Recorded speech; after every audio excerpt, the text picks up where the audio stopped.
Well, hi everybody, this is Yvette Yeomans with the Pampered Chef. I am here in my kitchen today. I found this really cool recipe that I wanted to make. It was bacon wrapped filet, and I just have to confess to you that I don't think I've ever cooked filet before. So, you know what? Why not go live and do it, right? Live dangerously. So for those of you who are watching live, welcome. For those of you who are watching the replay, you're not going to see the little live button in the corner, but feel free to comment. I started some oil in my saute pan here. This is the 10-inch skillet. This is oven safe as well because this recipe goes into the oven when it's finished. So I took it off the heat because it was getting a little too hot, but I'll put it back on in just a second. So what I have here, I did a little prep work. I took the two fillets and I wrapped them in bacon. I put a little bit of oil and salt on them. What I want to show you is I said in the teaser, I said, what does February have to do with cooking? Well, besides it being a month that everybody does a lot of, soups and stews and all of that stuff, the month of February is what you want to remember when you are breading something, okay? Flour, egg, breadcrumbs, February. Flour, egg, breadcrumbs. The nice thing about these trays is they stack for storage. I don't need this whole thing. I only need one tray, so I'm going to take them apart. But see, stack, beautiful. So this time of year, they're great if you're doing melted chocolate and sprinkles for your cookies. We set this out of the way. And what I did is I crushed some peppercorns, which I'll show you in just a second. We're just gonna spread them out in the tray here. And I've got a little bit of oil on this. Just gonna set this right in the peppercorn, get a good crust of pepper on here.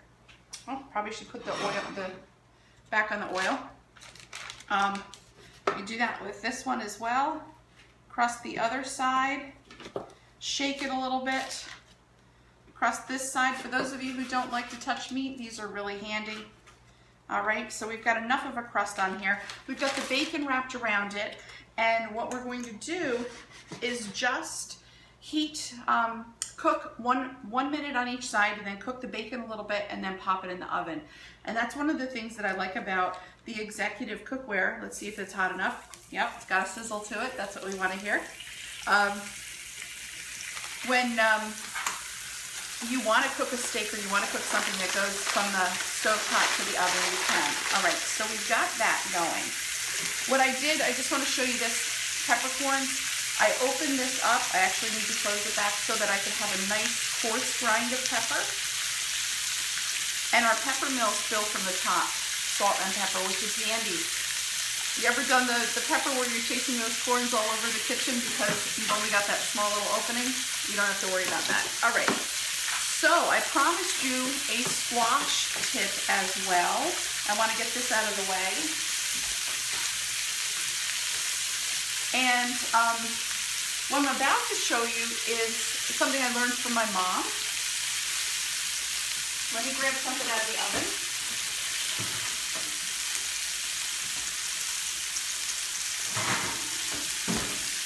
Okay, I have an acorn squash here that I just cooked in the oven for about an hour at a little over 350. So I didn't cut it in half. I didn't take the seeds out. Instead, what I did, oh my gosh, this looks delicious here, is I cooked it whole. So it's really hot right now.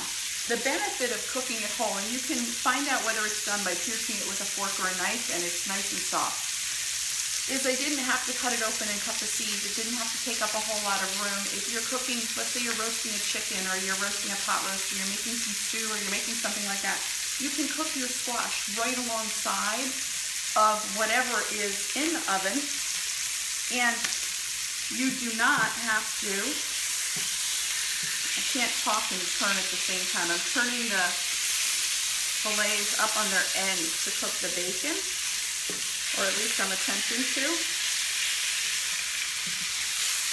There we go. Sorry for the delay here.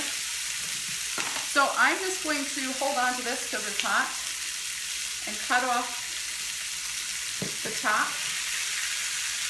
Then I'm going to cut through the center, okay? All cooked and done. So now I can take my seeds, I can take our scoop loop. I need a bowl. You can take the scoop loop, grab hold of the squash that's hot and already cooked, and go right in here and scoop out all the seeds.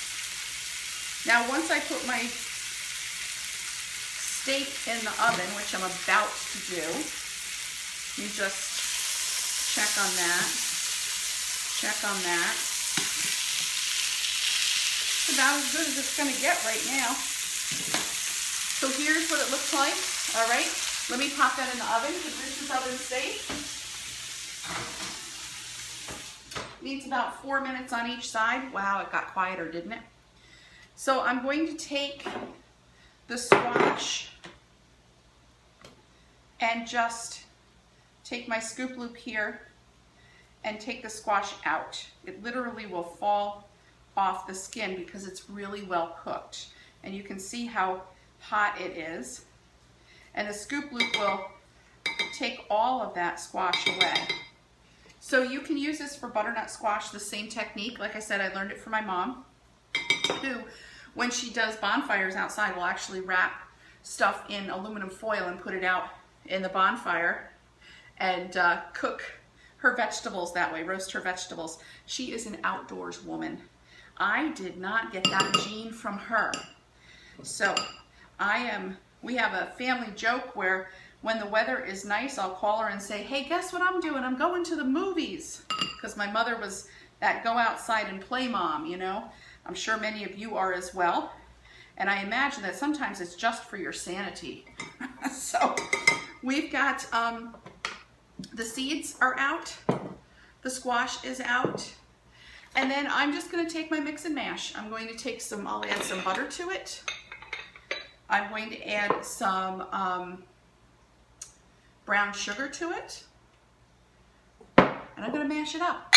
I've got, I didn't think this through because what I was going to do was take that pan that the steak is in, and I was going to cook some spinach. So what I'll do is I'll just wait until it comes out and then I'll cook the spinach afterwards. I've got it all rinsed. By the way, when you buy that spinach and it says triple washed and all of that stuff, that lettuce, that spinach, you need to wash it, you need to rinse it because they put a gas in there to keep it fresh. So wash it. You don't want to eat that gas. So I've got some mashed potatoes, I've got some squash, I've got some steak, some spinach, some red wine. We are good to go. I hope that you like the squash tip. Remember February, flour, egg, bacon. So you've got the 3 different trays.